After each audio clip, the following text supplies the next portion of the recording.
Hello, Rob Norton here. We are looking at one of the very interesting books from the early 90s when they were trying to really cash in on the grim and gritty popularity that was going on in books at the time. The first issue of DARKHAWK. This book to me was both simultaneously badass and kind of silly at the time. When I remember reading this, I read the first, the first major run, 20 issues or so. It went for a while, and I seem to remember liking it a lot. Interesting design, interesting costume. DARKHAWK, it's both cool and super cliche all at the same time, but it kind of worked. And now upon reread, it doesn't quite hold up. And it's not that it's the character or the design, it's the presentation of the material. We will get into it and show you. One of the things about this character is it's like they tried to take several different design elements from several different things. Like he's wearing kind of a suit of armor, so it's kind of Iron Man-like. He's got this claw thing on his hand that's kind of like Wolverine's claws to cut with, but then it also shoots out like a cable, and with these things will hook on and grab things. So he's like swinging like Spider-Man. A bunch of silly things that are going on.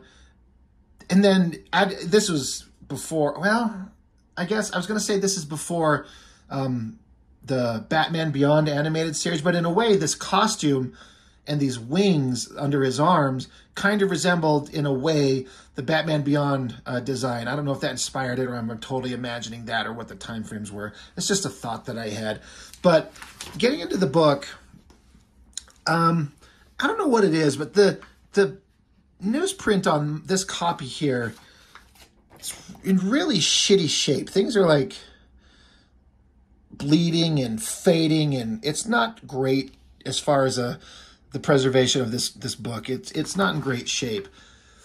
But it starts out, there's the guy standing there, and we got to put his arms out in this weird position so we can show the wings.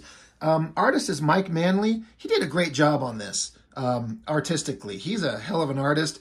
Great figure drawer. The heavy shadows to get the black kind of leathery look of this guy. What I think the problem with this book is, because this is March 1991, so this is right when the X-Men, X-Force, Spider-Man, Lee, Liefeld, McFarlane, powerhouse was coming along. So Marvel was trying to create some new characters that fit that 90s edgy craziness. This is written by a guy, Danny Fingeroth. I think he's a editor for Marvel, and at the same time he's writing some books. I think he's been with the company for a long time at this point. I could be wrong. What I'm getting at is, I think because of this writer, this book has a very edgy 90s vibe trying to appeal to kids, but it's written as if it's somebody who read and was interested in making comics from the 70s and the 80s. A very classic cliche approach to the whole thing that doesn't feel modern for the time.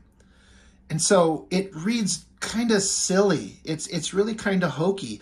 The concept is sound, but the presentation and I think the writing, it feels like an older generation guy trying to write a newer generation book and a badass edgy character, and it just does not work, in my humble opinion. I think the design is good, the concept is good. The presentation didn't really work, but I believe what it does is it starts out here, you got the character, we got to jump into it with the character, and then another splash page, Hobgoblin, we got to have him out there. He's zipping around, flying through the city. Bad guys are trying to talk to each other. Like, did you find it? Bad guys doing bad guy things. That's all good and fine. And more bad guys doing bad guy things.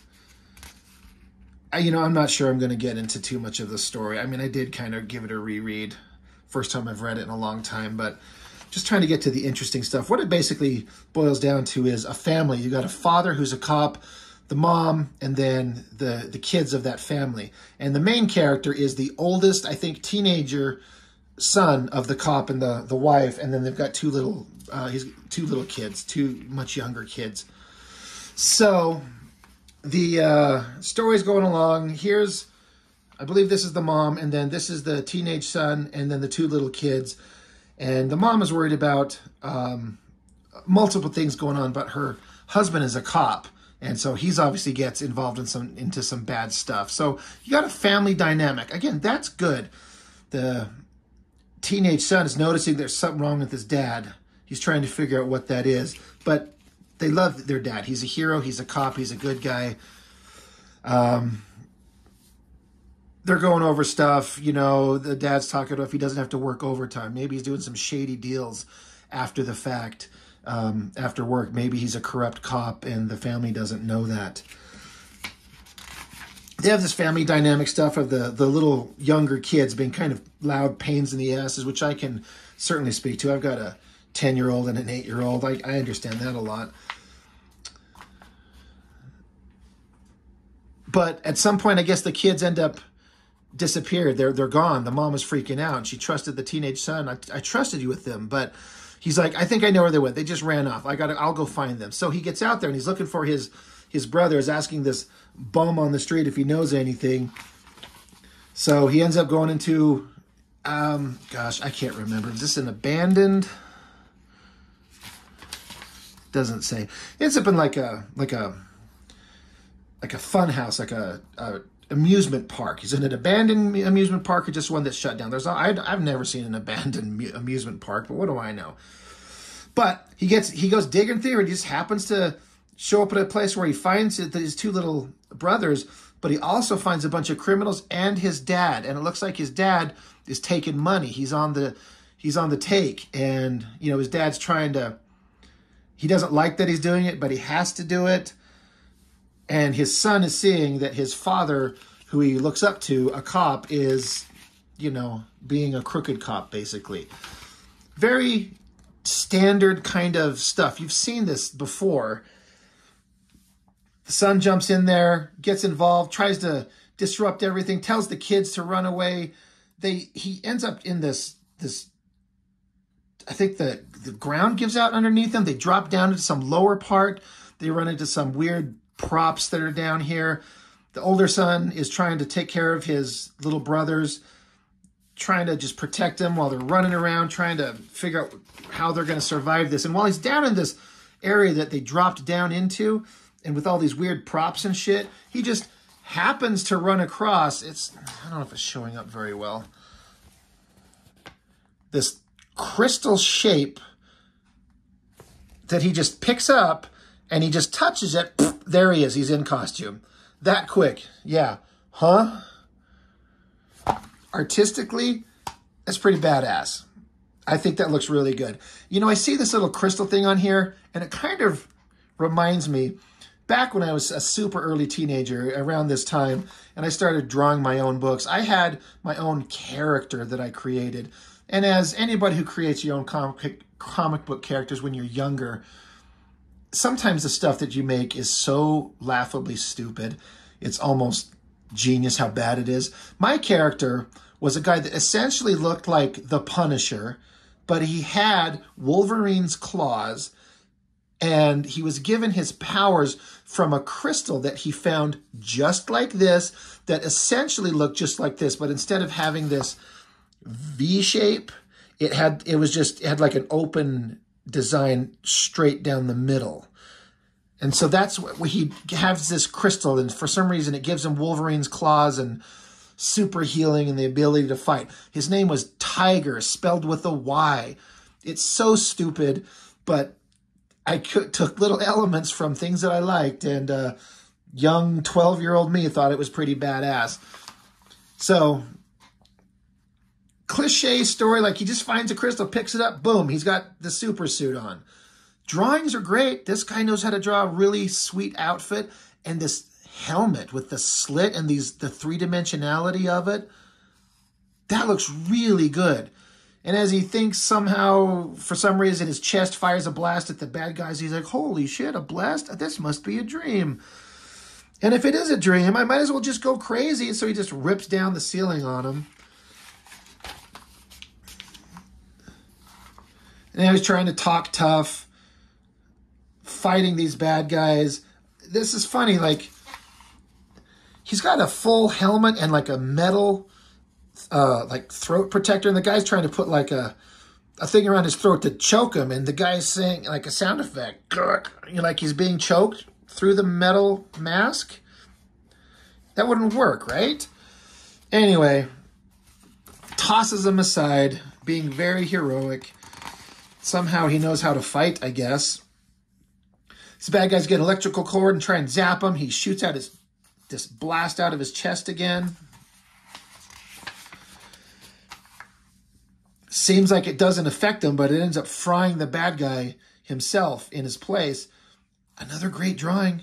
And that helmet of his looks really good. Like, it's a pretty good design. I don't know if I'd have this one bulky device on his wrist. It's a little unbalanced and weird. But he ties him up, looks himself in the mirror, and he's like, oh my God, what am I? Look at me. My arm. I got this device. It's so cliche. But he thinks about, how do I get out of this? How do I... Boom, he's back to his normal self. He just throws the crystal aside, runs into his dad, tries to figure out, what the hell are you doing, Dad? His dad takes off. He gets his brothers. They got to get out of there. He's like, wait, you know what? He finds the crystal again. And he holds on to it. I might need the crystal if it doesn't kill me first. Yeah. He just finds a crystal, gets his powers, and then decides, like, I need to do good, so I'm going to take it just in case. Very cliche teenage superhero stuff that doesn't seem to hold up to me very well. I was just pondering his thoughts about what's going on. The family's back together. The kids are being a bunch of little punks fighting each other, driving the mom nuts. There's something going on with the dad. But our hero, the teenage kid, he's got the crystal. He puts it on. DARKHAWK. Yeah, DARKHAWK. That's who I am. I am a hero. I'm going to do heroic shit. And the Hobgoblin, he's like, yeah, whatever. I'm Hobgoblin. I'm going to do evil villain shit. So artistically, I think the art does really well. I think the rest of it kind of just reads so cheesy. It's hard to take it seriously. You know, I've got issue 2. I was only able to find issues 1 and 2. We'll just go through them both right now. Why not? Solid cover. Again, great design. I think it looks pretty good. Guest starring Spider-Man, Hobgoblin's Prey. Let's get into it. Big splash page. Same artist, of course, Mike Manley, doing pencils and ink, so that's awesome. I'm DARKHAWK, freeze. Okay. Some bad guys, who knows what's going on? It doesn't really matter. Just cliche bad guys. One of them pulls a gun, so his little wrist grabber doodad zips out and knocks the gun out, shoots his chest blast thing, taking them all out. He can form a shield. He's chopping things up. He's pretty powerful. And that's pretty awesome. I still love that helmet. He really knew what he was doing with that design. Throws a guy out the window, but then gets his little grabber claw to catch him and hold on to him. And, you know, it's that scene right from Batman Begins. He's like, where are the other drugs going? Swear to me. That's that same scene right here. I love this picture, that drawing, that helmet, the three-dimensional looks, the angles and the planes on it. He knew what he was doing. While he's lost in thought about how awesome he is, Hobgoblin comes up behind him and nails him right in the ass. It's a pretty good drawing, and a figure drawing right there. And I like the wings. Those wing things are pretty cool. They just show up randomly. Like they're not there, and then they're there. That's all right. So dumbass DARKHAWK decides he's falling down the building. He uses his little claw thing to zip out, grabs onto the wall, and he flips up and kicks Hobgoblin right in the fucking balls, punches him in the face. He's like, I'm fighting Hobgoblin, and I'm winning. Yeah, you are. It looks like Hobgoblin's knocked the fuck out. He's riding on the back. Oh, no, Hobgoblin wakes up, and he's grabbing at his amulet in his chest, so he's wondering if that's actually something that could be detrimental. Like, could that hurt? So he just blasts at him, and now he's off flying. And again, this is where I was thinking of the kind of the Batman Beyond design. This guy in a black outfit with the wing gliders. Pretty neat design. And then This is so stupid. This is, again, why I think this is written by old school writer. Like the helicopter, and they're like yelling through the helicopter somehow. Hey, fellas, say hello to the Channel 8 Newscopter audience. You the new hero on the block? Why, yes, I am. Thank you. My name's... And, of course, he gets knocked in the back. But he's like bowing to his audience. It's really stupid. I mean, you can portray a young, inexperienced hero doing stupid shit, but this is like cheesy stuff. Good drawing, though. Hobgoblin showing up, throwing his little pumpkin bombs, making a big mess of things. One thing that he finds out here is like he can get hurt. He's cut, he's bleeding, he feels pain, so he transforms back into his human self, and he's like, okay, my human self doesn't suffer the damage that this guy does. So that's at least a way out. Hobgoblin shows up, and he didn't see him transform. So he's like, where'd that guy go? Where'd the hero go? And he's like, I don't know. I was just minding my business, and he just ran down the alley. Go that way. So dumbass here believes him and takes off. And he's like, oh, shit. I guess this hero stuff is harder than I thought. Yeah, it is. More family stuff. The punk kids. The teenage stuff. Whatever. Hobgoblin zipping around, cackling, whatever. Spider-Man shows up. Spider-Man's going to handle Hobgoblin because that's what Spider-Man does. Punches him right in the face. He calls him Hobster. Hi, Hobster. Yeah. Okay. But Spider-Man doing his cool Spider-Man stuff. Spider-Man webs him on his face, and in the previous panel, he's like, he'll never get my webbing off his face, and then Hobgoblin proceeds to immediately tear the webbing off his face. Even Spider-Man saying, he pulled it off. Nobody can do that. It's not strength, it's something else. So there's something going on with dumbass here. But the fight continues. Our teenage hero's trying to decide if he should get involved or not. Something to that effect, I don't know. Spider-Man keeps fighting dumbass. And Spider-Man, like, hit a nerve center. He can't move. So our hero, he decides that he's like, I've got to join in, but the DARKHAWK was wounded before. But even if he's wounded, he still has to jump in and help. So he transforms, and he's like, oh, shit. When I turned back into him, every wound that he had before was gone. So it's a different take on the healing factor that these characters get, where they get cut up and beat up and stabbed and shot and blown up, but then they heal quickly. Well, he doesn't heal quickly. You just turn back to human and then turn back to the guy, and it resets him. So that's an interesting take. It's different. And hey, Hobgoblin. No. Hey, dumbass, let that hero go. Punches him, gets Spider-Man out of there. Looks like he used his not Wolverine's claws to shred his back there. Then he blasts dumbass, vaporizes him. Pretty cool, zapping him pretty good. Dumbass keeps trying to go for the crystal on his chest, but he's not going to let him. Punch, fight, fight, punch. Oh, yeah, so dumbass here, he picks up like a steel, let's see. He picked up, yeah, a steel girder, this giant thing, and throws it. So he ducks out of the way and then launches his little claw weapon and hooks onto it, and it pulls him. He's going to try and redirect it. See, you know, that'd be a test of his strength. While dumbass flies off. And Spider-Man, oh yeah, Spider-Man shoots his webs out and catches him right across the chest. That's pretty cool. Stops him right there. Good job, Spidey. And so he's still holding on to this steel girder, and somehow it's heading for his family's house. They must have just been fighting right outside of his house. Crashes into the home. Maybe it wasn't his home, but they're just being able to watch. Whatever, who cares? So Spider-Man is still fighting dumbass. They're fighting. Spider-Man forms a Spider Captain America shield, telling him, Jesus Christ, this dialogue. Spider-Man says, you got me mad before, Hobster. Always happens when somebody's trying to kill me. And when I'm mad, toothy, all the crackling and exploding doohickeys in the world won't stop me. And he decks dumbass with his spider shield.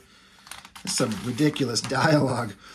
And DARKHAWK... Power off. Oh my God, I'll remember to turn that thing off one of these days. DARKHAWK catches Dumbass, and he threatens him, but then Dumbass shoots him with his pointer finger and his little robot face, and shouldn't hurt him, but Dumbass takes off on his glider. I'll get you again. You've not seen the last of me. Spider-Man takes off. Spider-Man shoots his web. DARKHAWK shoots his claw things. They both miss Dumbass. That's fine. We'll get him next time. You know, as is usually the case. And Spider-Man's like, well, hey, you did awesome, but you're on my side, right? You're a good guy. Don't make me kick your ass. Don't you be the dumbass. And DARKHAWK's like, no, look at my mask. I'm awesome. I'm totally on your side. And he's like, you're right. Masks, heroes, we're awesome. So he swings away, tells him about consequences. We all know about that. And DARKHAWK's like, yeah, I survived fighting Hobgoblin. I'm a badass. I'm going to end this on a little tiny panel. Next issue, Spider-Man and DARKHAWK versus Hobgoblin, round 2.